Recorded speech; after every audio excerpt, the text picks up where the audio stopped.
If you don't know who Emilie Kiser is, she's a mom influencer with over 1.7 million followers on Instagram. She shares a lot of relatable mom content, the day-to-day of parenting, but on May 12th, 2025, something unimaginable happened. Her 3-year-old son, Trigg, was found unresponsive in their backyard pool.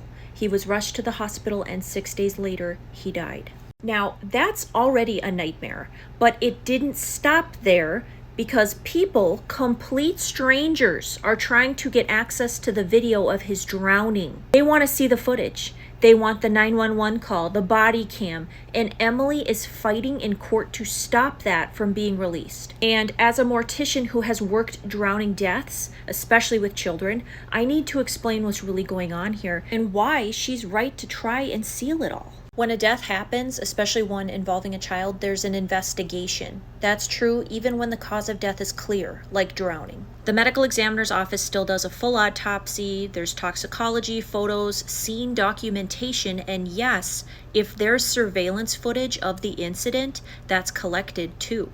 In this case, it is highly likely that Emilie's home had some sort of outdoor security camera that caught Trigg falling into the pool. And police body cam footage, that's going to show first responders performing CPR, the 911 call. That's someone panicking, begging for help. These aren't documents. These are traumatic moments. Moments no parent should have to relive, let alone have broadcast to the world. On May 27th, Emilie filed a lawsuit to try and keep these records sealed. That includes the video footage, the autopsy details, and something called a personal declaration.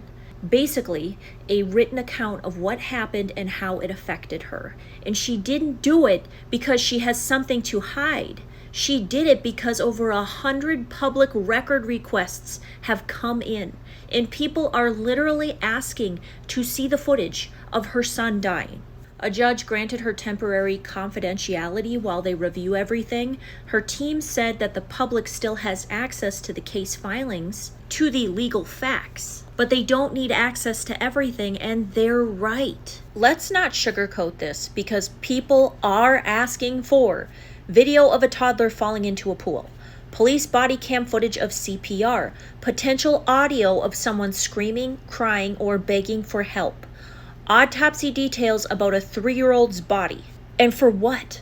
Curiosity? A true crime angle? Some weird sense of entitlement because she's an influencer? I'm sorry, but this is not keeping people informed. This is just people wanting to see something horrific, and that's not justice, that's exploitation. I have been on child drowning deaths. I have stood next to the body of water where the children were found. I have watched families collapse to the ground. I have had to go back to the funeral home and care for that child, bathe them, dress them, casket them, and I carry those memories. And I wasn't even the parent, so I cannot and will not try to speak for what Emilie is going through. But I can tell you this, what people are asking for is not a record. It is the worst moment of a mother's life, and no one is entitled to that. We are so used to consuming grief online that we've started thinking we deserve access to everything. Is that what this is? Someone dies, we want the footage, the audio, the photos. We want to pick it apart and analyze it like it's a podcast episode. And when it involves someone with a platform like Emilie, that gets even worse. People think if you're public about some parts of your life, you owe them all of it. And that's not true. Having followers doesn't mean you give up your humanity. I'm not saying we shouldn't talk about hard things. I'm here making death education content every day.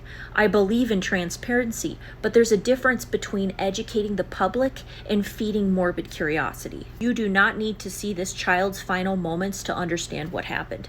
You don't need to read his autopsy to feel sad. And if you think you do, please, for the love of God, ask yourself why. While this family has been trying to grieve, people are harassing them, filming them through their windows, sending them packages, harassing their relatives, somehow getting people's phone numbers for their family members and texting them. Trigg's death was announced before it was even confirmed by crazy people. That's not concern, that's obsession, and it's cruel. And all they want is to be left alone to grieve their son. The fact that they even have to go to court and fight for that is disgusting.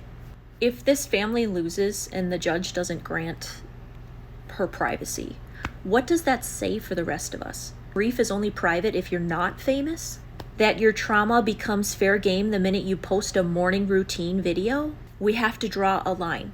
Just because footage exists doesn't mean it should be public. Just because someone is online, it doesn't mean that they owe you their worst day. This family isn't hiding.